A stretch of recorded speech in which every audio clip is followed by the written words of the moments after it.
우리가 이 레위인 그러면 많은 사람들이 혼돈을 합니다. 몇 가지 용어들을 우리가 한번 정리해 보겠습니다. 크게 대제사장, 여러분 성경 읽다 보시면은 대제사장이라는 단어가 나오죠.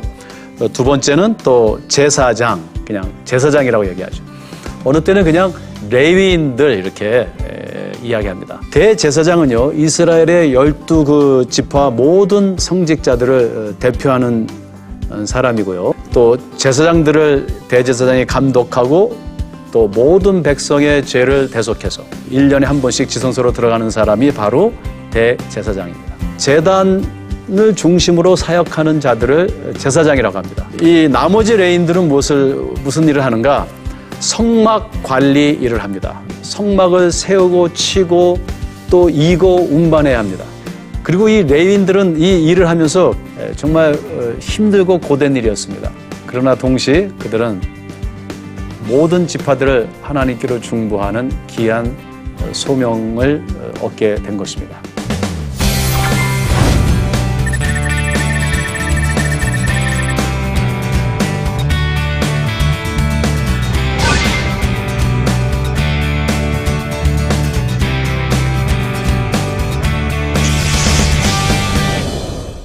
안녕하세요.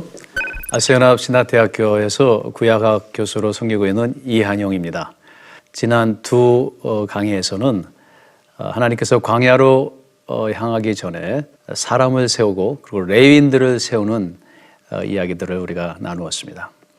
오늘은 왜 그 사람들을 세우며 왜 레위인들을 세워야 했는지 그 궁극적 목적에 대해서 이야기하고자 하는데요.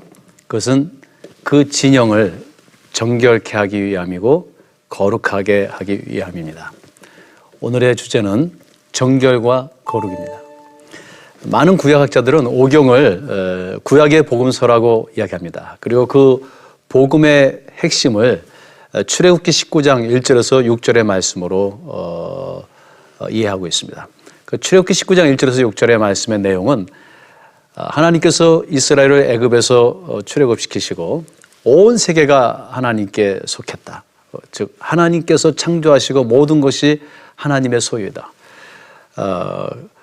그런데 하나님께서 그들을 애굽에서 구속하셔서 하나님의 소유로 즉 자녀로 삼으시고 그들로 하여금 거룩한 백성과 제사장 나라가 되어 세상을 향해 하나님을 중보하게 하려 하심이라. 이것이 출애굽기 19장 1절에서 6절에 있는 말씀입니다. 베드로 사도는요, 이를 베드로전서 2장 9절에서 이렇게 요약합니다.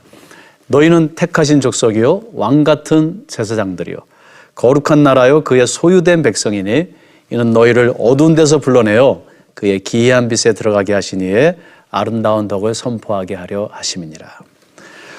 오경의 내용과 주제들을 우리가 자세히 살펴보면요, 대부분 광야에서의 거룩한 백성과 제사장 나라와 관련된 것들입니다. 즉 제사장 그리고 거룩입니다. 제의, 정결, 부정, 세속, 거룩, 속죄 등등 그 내용들을 보면 다 거룩한 백성과 제사장 나라와 관련된 것이죠. 거룩한 백성이라는 것은 하나님의 형상을 회복하는 것이고요. 제사장 나라라는 것은 그리하여 세상을 중보하는 일을 하라는 것입니다. 그리고 이 오경은요, 그들을 거룩한 백성과 제사장 나라로 삼으시는데 그 약속의 땅으로 보내십니다. 여러분들 그 약속의 땅이 무엇일까요? 우리는 약속의 땅 그러면 젖과 꿀이 흐르는 가서 잘 먹고 잘 사는 땅으로 생각을 하죠. 그러나 우리가 이 약속의 땅에 대한 성서적인 이해를 할 필요가 있습니다. 고대 근동에서는요, 이 땅을 크게 네 가지로 구분했습니다. 첫째는 사막이었고요. 둘째는 광야였고요. 셋째는 말 그대로 철자 그대로 젖과 꿀이 흐르는 땅이고요. 그리고 넷째로는 옥토였습니다.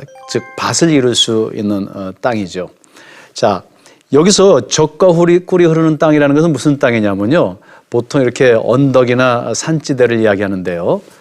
거기에 작은 숲들이 있어서 여러분도 아시다시피 히브리 사람들은 유목민들입니다. 그리고 또 목축을 하는 사람들입니다. 그래서 양과 염소, 소가 풀을 뜯어먹고 젖을 짜서 그 젖을 요구르트로 만들고 그리고 또 그 숲에서 벌을 키워가지고 꿀을 따서 꿀을 재배해서 그 요구르트와 꿀을 발라먹는 거죠.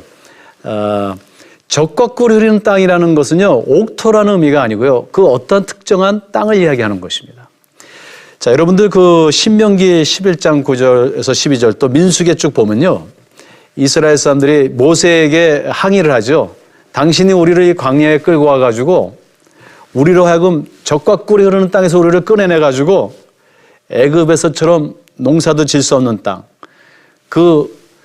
그렇지만 젖과 꿀이 흐르는 땅으로 우리를 보내지 않고 밭이나 젖과 꿀이 흐르는 땅으로 우리를 다시 인도하지도 못한다고 불평합니다.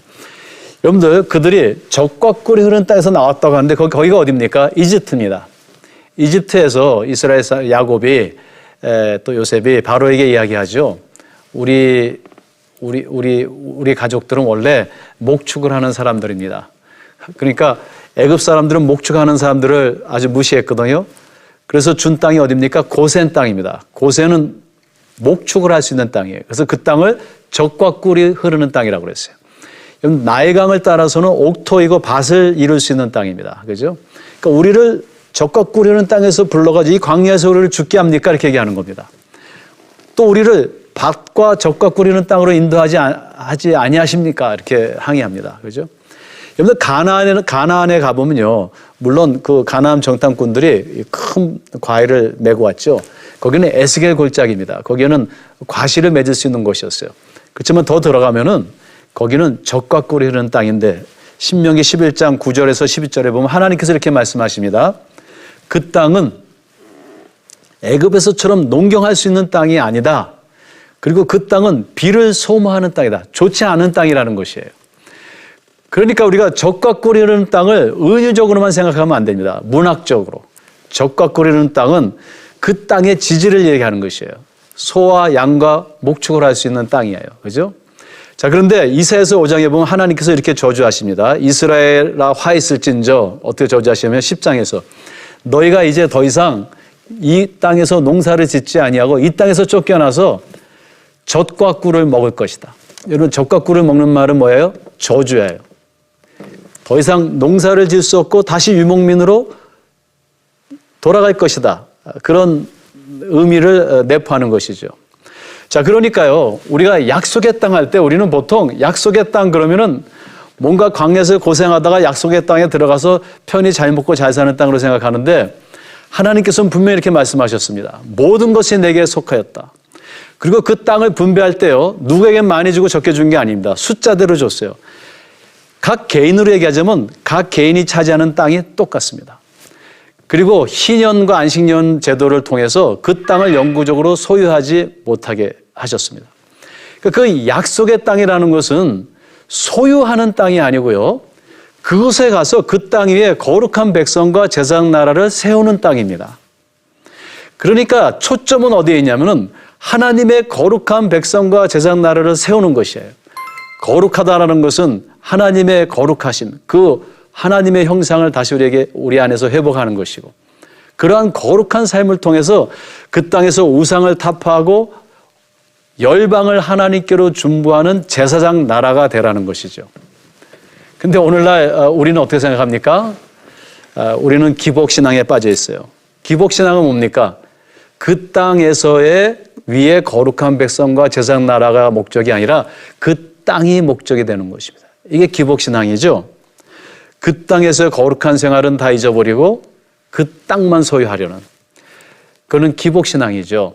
하나님께서는요, 우리의 모든 것은 하나님께 이미 속한 것입니다. 우리의 소유가 아니에요.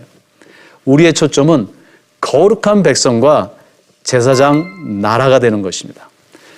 따라서 하나님께서 지금 이 광야 진군에 앞서 이스라엘 백성들에게 사람을 세우고 레위인을 세우라고 하는데요, 그 궁극적인 목적은 그 진영을 정결케 하여 그 정결한 곳에 하나님의 거룩하신 하나님이 임재하시고, 그리고 그 하나님과의 동행을 통해서 이스라엘 백성들이 거룩한 백성이 될 수 있도록, 그것이 바로 목적이었던 것이죠. 광야 진군에 앞서 이스라엘 백성들이 준비해야 할 가장 중요한 것은 의식주나 무기가 아니었습니다. 그들에게 요구되는 유일한 것은 거룩한 백성과 제사장 나라가 되기 위한 거룩한 하나님의 임재와 동행입니다. 따라서 진군에 앞서 선행돼야 하는 것은 오직 한 가지인데요. 그것은 곧 정결과 거룩입니다.